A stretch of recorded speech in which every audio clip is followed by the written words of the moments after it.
warahmatullahi wabarakatuh. Perkenalkan, nama saya Nur Fadila dengan NIM I01225505 dari kelas 10E angkatan 2022. Pada kesempatan kali ini saya akan memperlihatkan fenomena yang terjadi akibat dari perbuatan manusia yang tidak memahami etika terhadap lingkungan.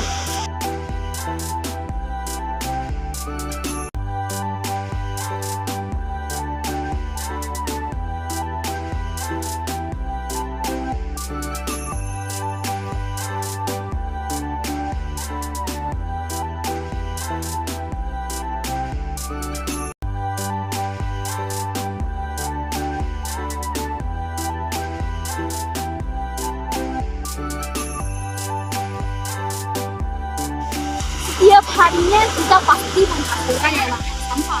Pelajaran kita dapatkan sampah itu terbuang pada tempatnya. Nah, salah satu alasan mengapa orang-orang masih membuang sampah bukan pada tempatnya adalah yang pertama itu adalah kurangnya etika bagaimana cara menghargai lingkungan, cara beretika terhadap lingkungan, dan juga kurangnya pemahaman mengenai cara mengolah sampah dengan baik dan benar. Nah, sekarang kita bisa lihat di samping saya dan di belakang saya ini sangat banyak penumpukan sampah yang terjadi akibat dari perbuatan manusia, yang dimana sampah-sampah ini akan menimbulkan banyak dampak-dampak buruk akibat dari penumpukan sampah yang ada di pinggir pantai saat ini. Kita menerapkan teori-teori mengenai wawasan keilmuan dan teknologi. Melihat tadi banyaknya sampah yang berserakan di pinggir pantai, tentunya banyak sekali hal-hal dampak buruk yang dapat terjadi. Nah, dari keilmuan teknologi dan lingkungan ini banyak hal-hal yang dapat kita peroleh melalui pembelajaran pada keilmuan teknologi dan lingkungan. Dimulai dari kita melihat bagaimana permasalahan-permasalahan global mengenai sampah yang tak henti-hentinya dan orang-orang masih acuh tak acuh terhadap sampah, dan juga bagaimana cara kita untuk beretika terhadap lingkungan dan bagaimana cara penyelesaian melalui bioteknologi yang dikembangkan melalui keilmuan teknologi dan lingkungan ini. Nah, etika lingkungan. Berbicara mengenai etika lingkungan adalah sikap kita bagaimana kita melestarikan alam, menjaga alam agar tidak rusak, baik itu habitatnya maupun ekosistemnya. Etika lingkungan ini memiliki banyak prinsip-prinsip yang harus kita tanamkan kepada diri kita agar nantinya kita bisa memahami bagaimana cara kita bersikap kepada alam, bagaimana cara kita menjaga alam ini agar tetap lestari.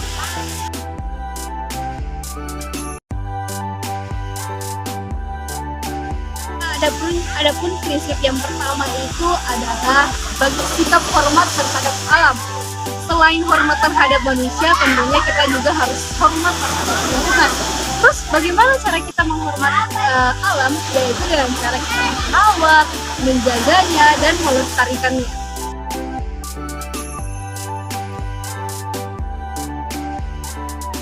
Nah, prinsip yang kedua itu adalah tanggung jawab, yang dimana alam ini adalah milik kita bersama, dan seharusnya kita memiliki rasa tanggung jawab juga secara bersama untuk menjaganya dan tidak merusaknya.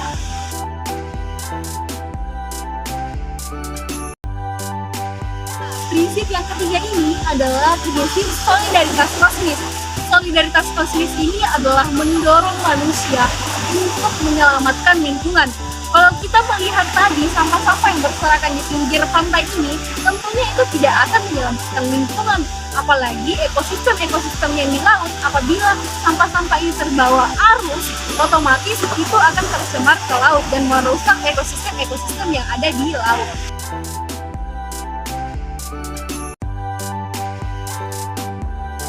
Nah, prinsip yang keempat ini adalah prinsip kasih sayang dan kepedulian terhadap alam.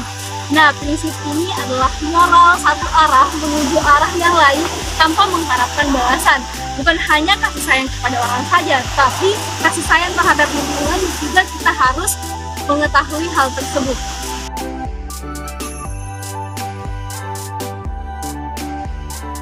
Nah, prinsip yang kelima ini adalah prinsip tidak merugikan atau NOHAM, yang artinya prinsip ini adalah moral dan tanggung jawab terhadap alam. Paling tidak kita tidak ingin untuk merugikan dengan cara merusak alam atau hal-hal yang dapat membahayakan alam.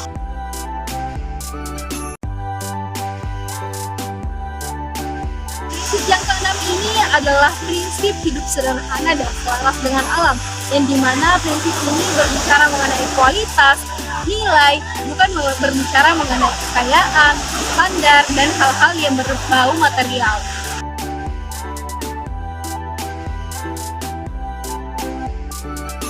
Nah, prinsip yang selanjutnya ini adalah prinsip keadilan, yang dimana prinsip keadilan ini kita harus bersikap adil mengenai hal-hal yang ada kaitannya dengan alam semesta.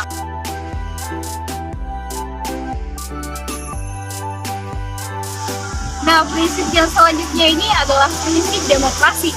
Demokrasi memberikan seluas-luasnya mengenai perbedaan, keanekaragaman, dan pluralitas.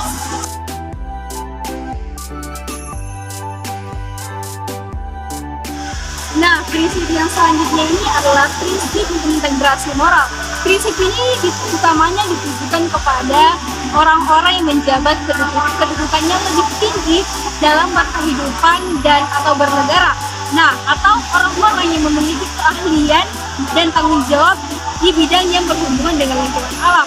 Maksudnya di sini adalah pemerintah setempat yang memiliki bidang mengenai lingkungan sekitar, agar bagaimana dia untuk menyampaikan bagaimana cara kita menjaga alam lingkungan sekitar ini, dan bagaimana cara kita untuk menetapkan prinsip-prinsip yang telah saya sebutkan tadi. Nah, bagaimana sih cara kita untuk mengatasi hal-hal ini agar lebih meminimalisir lagi terjadinya penumpukan sampah di sekitaran lingkungan, yaitu dengan cara melalui penerapan bioteknologi. Nah, penerapan bioteknologi ini pada lingkungan digunakan untuk dimanfaatkan untuk bagaimana lingkungan ini tidak tercemar, baik itu pencemaran tanah, air, lingkungan, udara, ataupun sedimen. Bagaimana sih penerapan bioteknologi itu, yaitu kita melalui pemilihan mikroorganisme dan metodologi yang tepat agar pencemaran lingkungan ini dapat teratasi.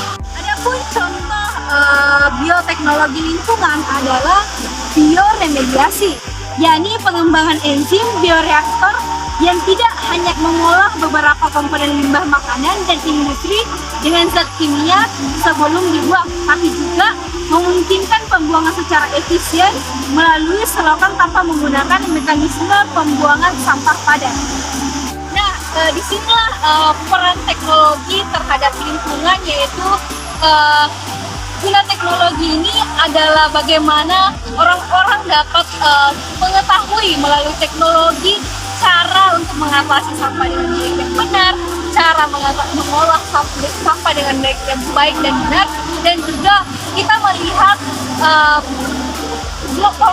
proses globalisasi mengenai isu-isu sampah di luar dari negara kita. Kita bisa melihat negara-negara lain bagaimana sih dia mengolah sampahnya dengan baik, agar kita yang masih membuang sampah pada tempatnya ini bisa menjadi lebih baik lagi dari sebelum-sebelumnya, dan kita bisa mencontoh dan mengambil hal-hal positif dari negara yang mampu mengolah sampahnya dengan baik dan benar.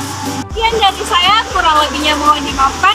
Wassalamualaikum warahmatullahi wabarakatuh.